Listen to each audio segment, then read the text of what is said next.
Mesdames et messieurs, bonsoir. Vous êtes les bienvenus dans cette édition dont voici le sommaire. Le président indien poursuit sa visite d'État dans notre pays. Ce matin, plusieurs accords de coopération ont été paraphés entre les deux États en vue de raffermir les liens d'amitié entre Conakry et New Delhi. Entrepreneuriat jeune, plus de 10 milliards de nos francs injectés dans le financement de certains projets locaux. Le PNUD et Afriland First Bank encouragent les initiatives des moins de 35 ans. Enfin, les échos de la 3e édition de la Semaine internationale de l'artisanat de Grand Bassam en Côte d'Ivoire. La Guinée prend part pour la première fois à ce grand rendez-vous des artisans africains.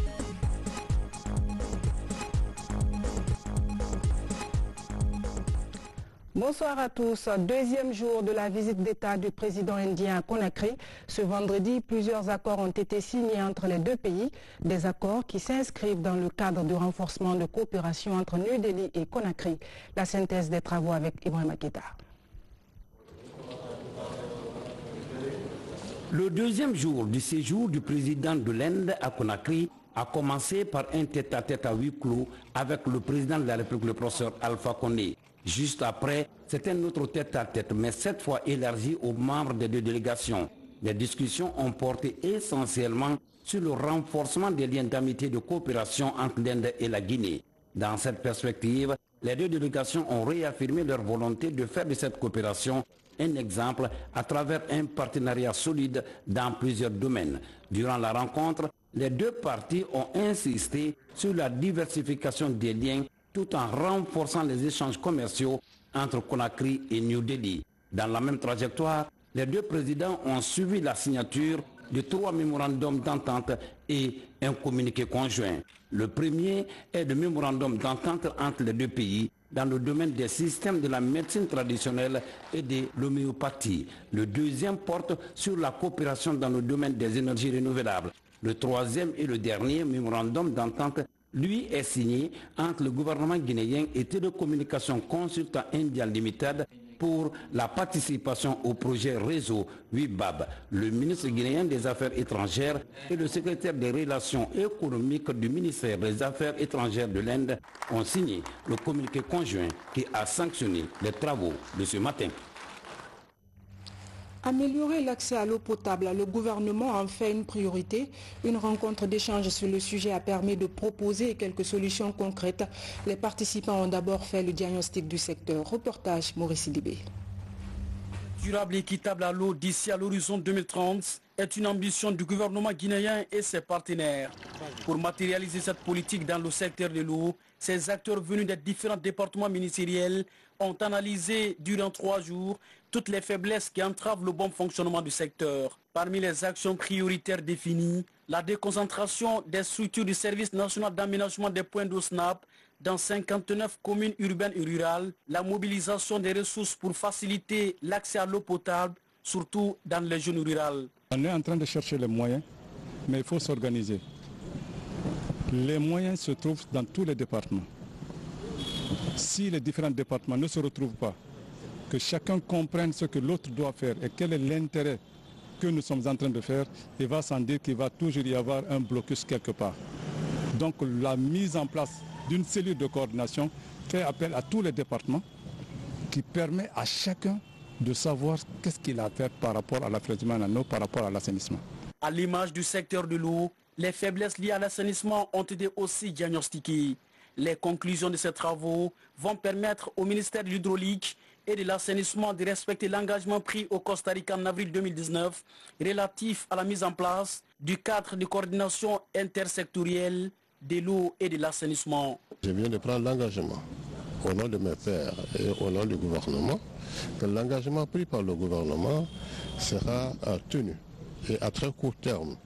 C'est pourquoi j'ai exhorté le directeur général du SNAP qui assure le lead de cette coordination de faire en sorte qu'avant septembre, que la première réunion pour la mise en place de cette coordination intersectorielle soit effective. La Guinée tiendra ses engagements et l'accès à l'eau, à l'hygiène et à l'assainissement par les populations vulnérables sera effectif. L'UNICEF est là pour apporter un appui technique et financier dans tous les domaines qui ont été identifiés Vous savez que l'eau et l'assainissement est une grande priorité pour l'UNICEF à cause des implications pour les enfants et les femmes.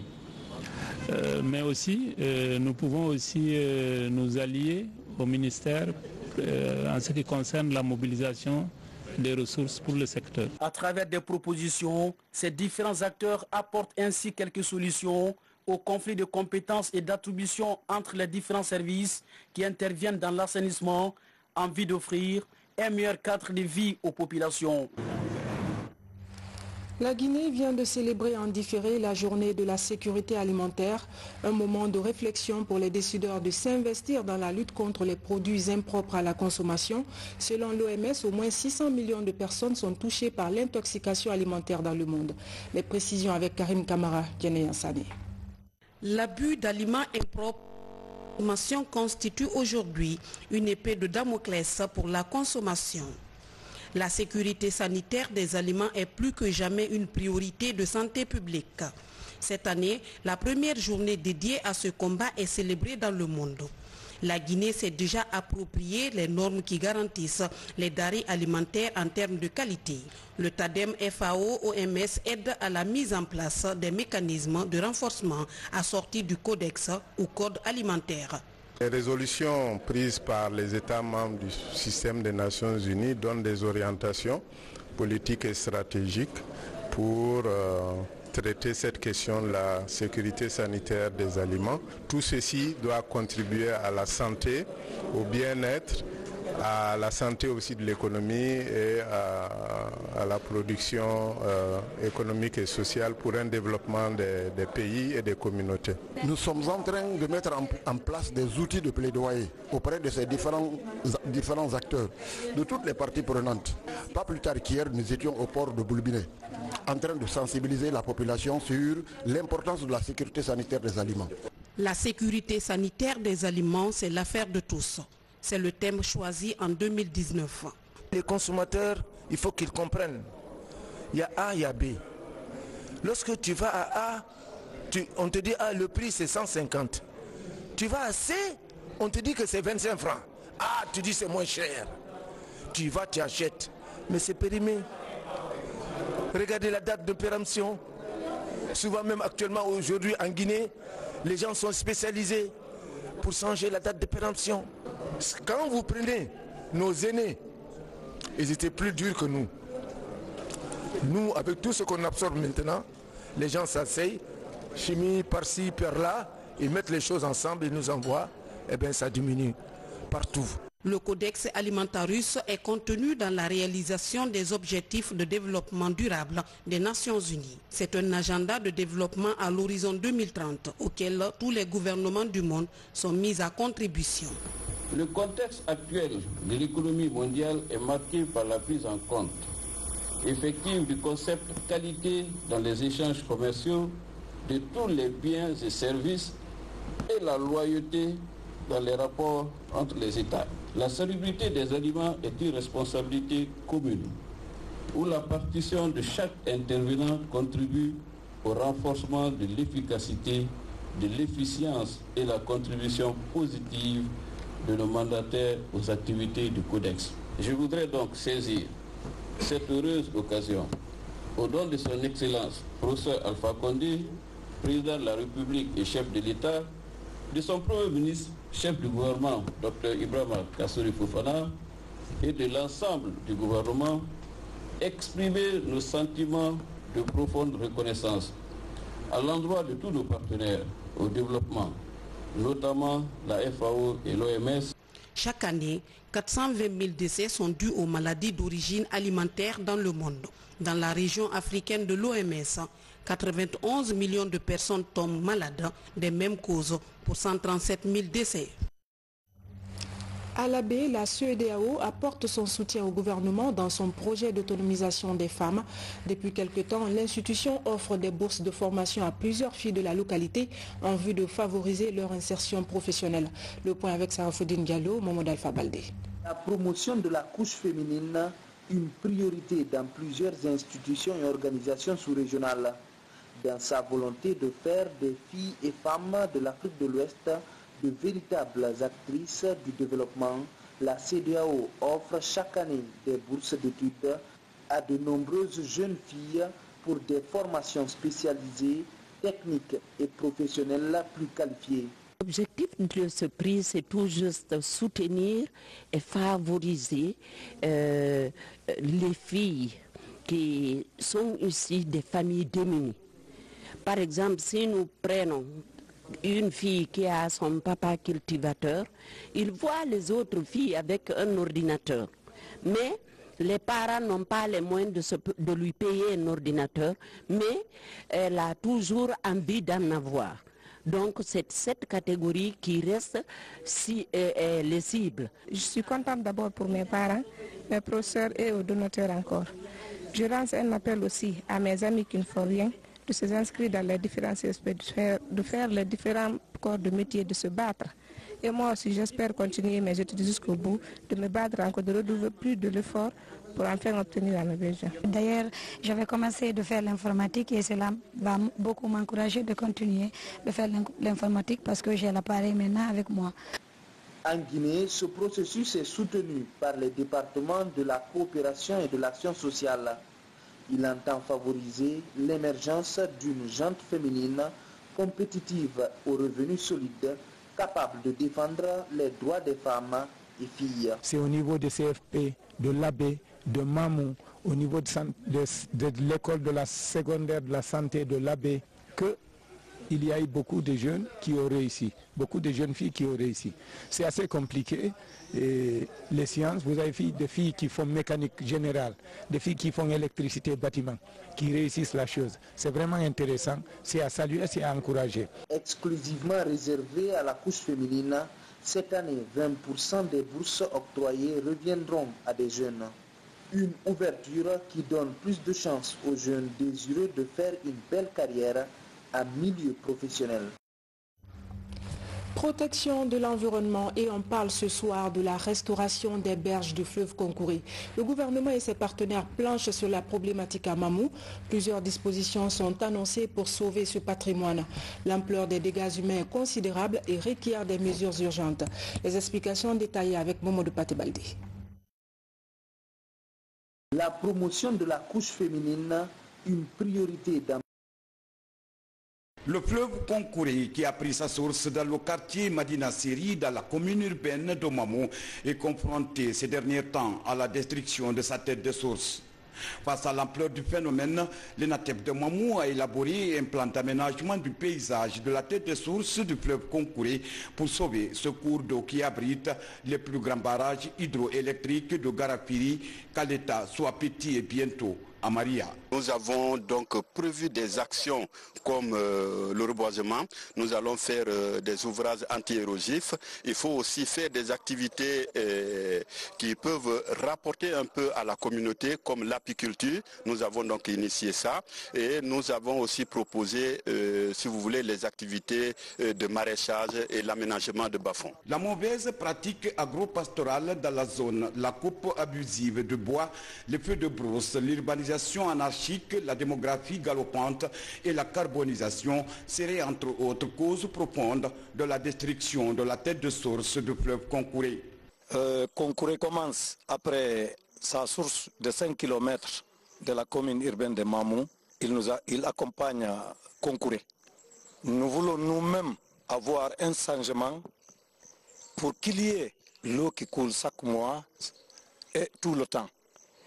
Et on va les sensibiliser, les ONG qui est agréé au nom de Konkoury, au nom de la tête de source de Konkoury, pour protéger le fleuve de Konkoury. Nous avons envisagé d'abord de sensibiliser la population riveraine, de les sensibiliser, ensuite de faire un reboisement tout autour de l'amont jusqu'à l'aval de la tête de source. Grâce à l'appui technique et financier du PNUD, le projet compte aménager 12 hectares de bas-fonds, la construction des infrastructures scolaires, l'implantation des forages et l'ouverture des voies d'accès pour les populations riveraines qui exploitent irrationnellement ces ressources naturelles. Si nous voyons l'importance de ce fleuve, à travers son potentiel hydroénergétique.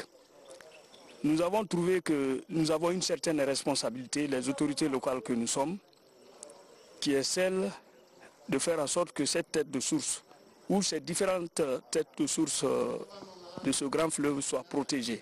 À travers toute cette batterie de dispositions, toutes les parties prenantes auront leur capacité renforcée et ça nous permettra aisément de mettre en œuvre ce projet pour le plus grand bien des populations riveraines, mais aussi et surtout pour le plus grand bien des populations guinéennes et pourquoi pas les populations des pays de la sous-région. Déjà, 5 hectares d'espèces à croissance rapide et fruitière sont en voie d'exécution sur le terrain par l'ENATEP de Moamou pour assurer la pérennisation des acquis de ce projet en matière de conservation de la biodiversité et de l'écosystème naturel. Une autre préoccupation du gouvernement, le développement des mines. Un projet va être financé par la Banque mondiale à hauteur de 20 millions de dollars. Il s'agit d'une initiative du département de tutelle. Reportage Amadou Touré.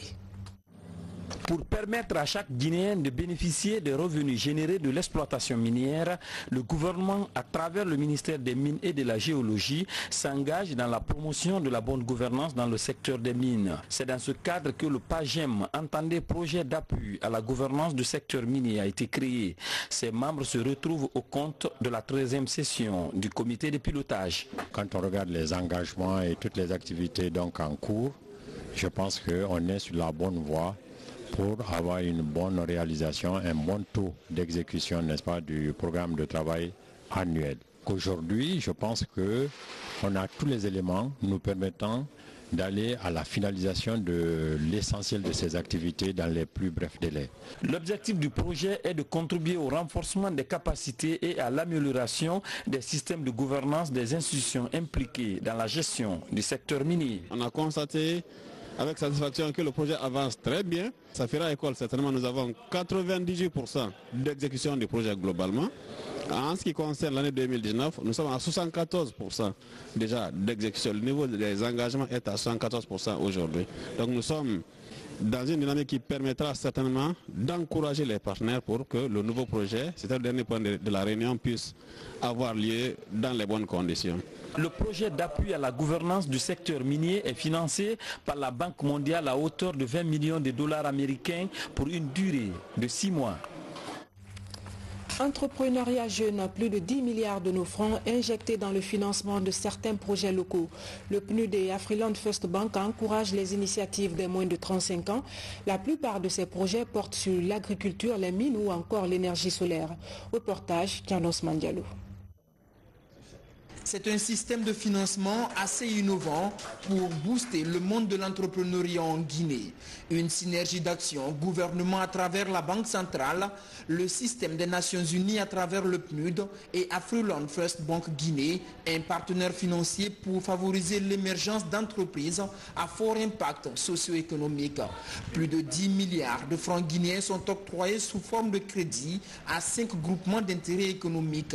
L'aboutissement des travaux du cadre de concertation de la finance inclusive afin de répondre à 2 soucis des entrepreneurs, l'accompagnement technique et celui financier.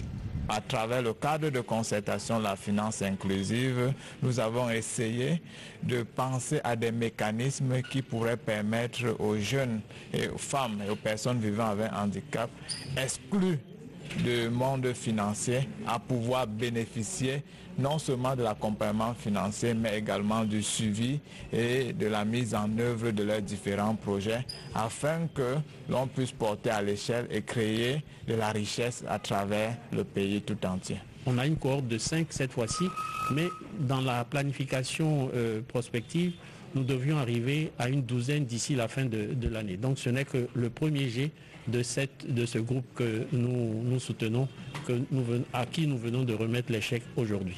Avec les fonds obtenus, les différents bénéficiaires vont pouvoir développer leurs actions à l'image du groupement des agriculteurs de Sumbalako qui, avec plus de 6 milliards décrochés, va enfin se doter d'une chambre froide pour la conservation de la pomme de terre, un rêve qui se réalise pour ces 4000 adhérents.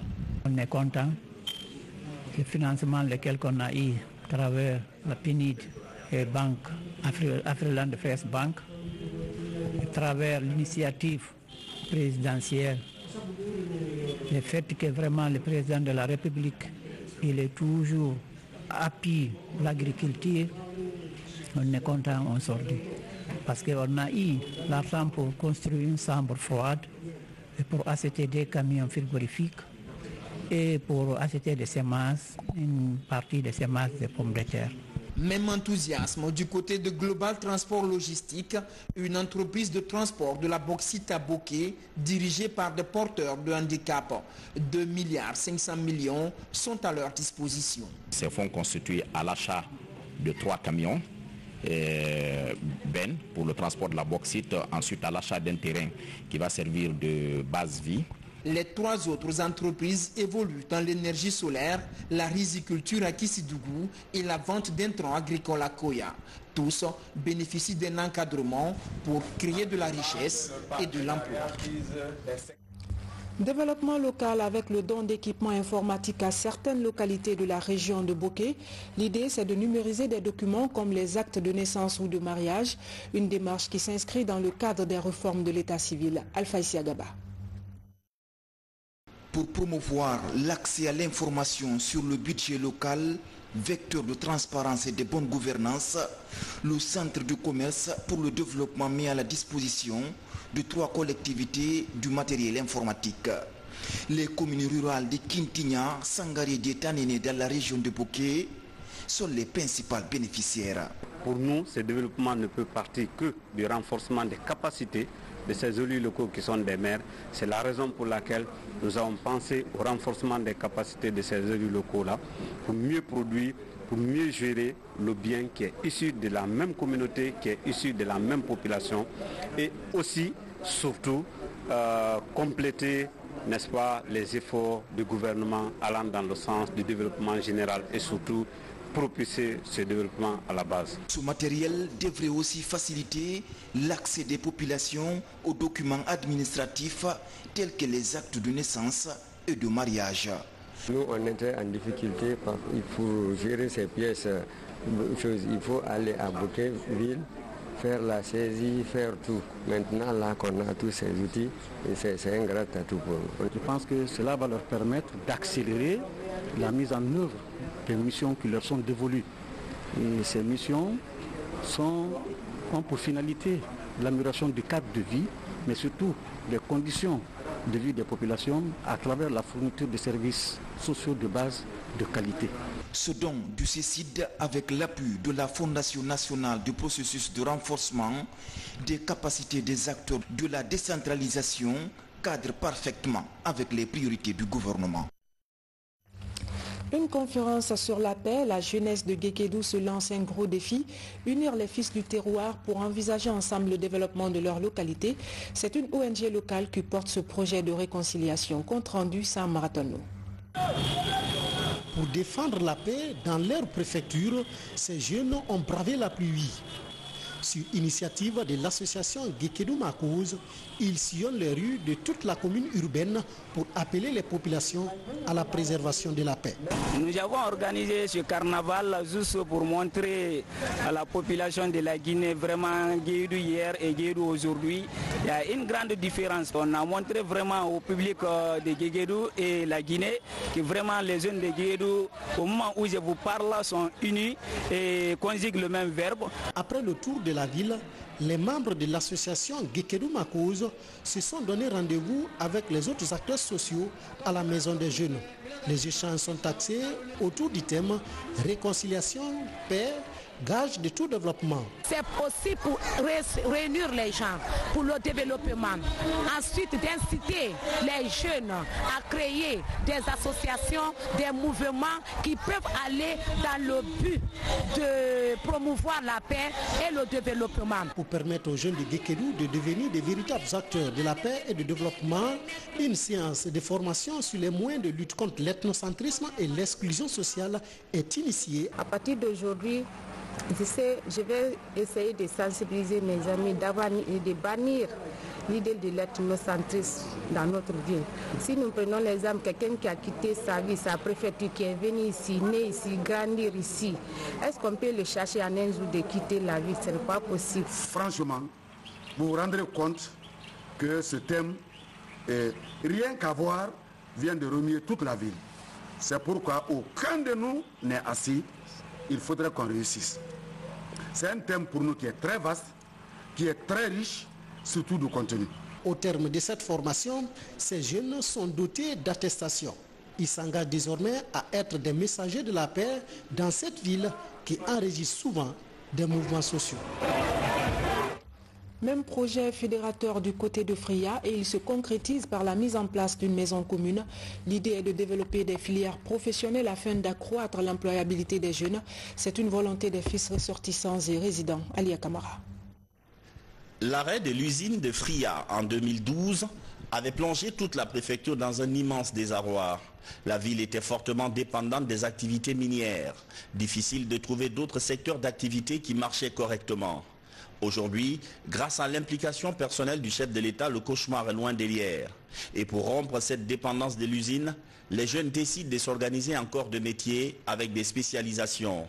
D'où l'idée de lancer une maison dont le fonctionnement est expliqué au cours d'une conférence de presse à Conakry.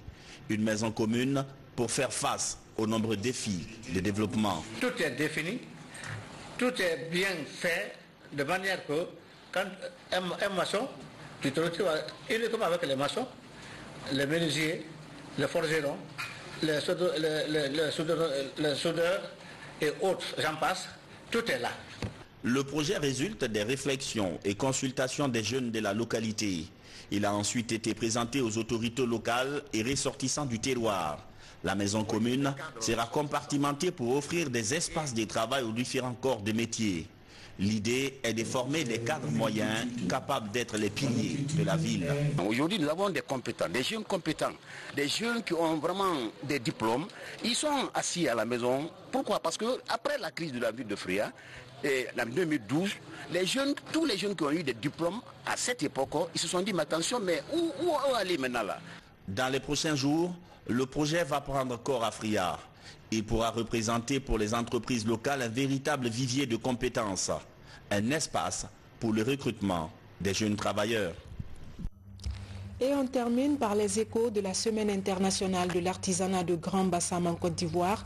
3e édition et première participation des artisans guinéens à ce rendez-vous africain qui permet au peuple d'échanger sur leur identité culturelle. Envoyés spéciaux, Kerno Maroufba, Ansoumantoumani Kamara. Dans la ville historique de Grand Bassam, l'artisanat africain rime avec le quotidien des habitants. À cette 3e édition de la Semaine internationale de l'artisanat de Grand Bassam, les artisans guinéens exposent leurs produits pour la première fois. Dans les stands de la Guinée, le textile traditionnel est à l'honneur à travers le Kindeli. À côté, d'autres articles made in Guinée sont aussi exposés. On sait faire des choses. On fait les teintures, on fait les tricoises, on fait beaucoup de choses. On fait kendidi, des lépis, bazin, pagne indigo, on fait tout. Ils ont commencé à venir demander. Ils n'ont pas commencé à payer d'abord, mais ils demandent. À cette première participation de la Guinée à la SIAB, l'Office national de promotion de l'artisanat conduit en Côte d'Ivoire une trentaine d'artisans venus des 4 régions du pays. À l'ouverture de cette semaine dédiée à l'artisanat africain, les produits guinéens font déjà la convoitise des visiteurs et des autorités ivoiriennes. Nous avons effectivement apprécié les produits guinéens qui sont de qualité, qui sont originaux. Il faut dire également que les artisans africains en général, et les artisans de l'Ouest africain sont vraiment ingénieux. Les produits sont originaires. Tout ce qui leur manque aujourd'hui, c'est la promotion à outrance. C'est une particularité. C'est pourquoi l'Office est vraiment fier d'avoir œuvré pour faciliter la participation pratiquement d'une trentaine d'artisans à ce grand rendez-vous dédié exclusivement à l'artisanat africain. Durant une semaine, au-delà de l'exposition, les artisans guinéens vont côtoyer leurs homologues de nombreux pays africains présents à Grand Bassam. Une participation record selon les organisateurs, près de 200 artisans venus de tout le continent. Voilà qui met fin à ce journal. Grand merci à vous tous de l'avoir suivi. Très bonne suite en compagnie de nos programmes que vous pouvez aussi retrouver sur notre site www.rtgcoloma.info. Bonsoir et à demain.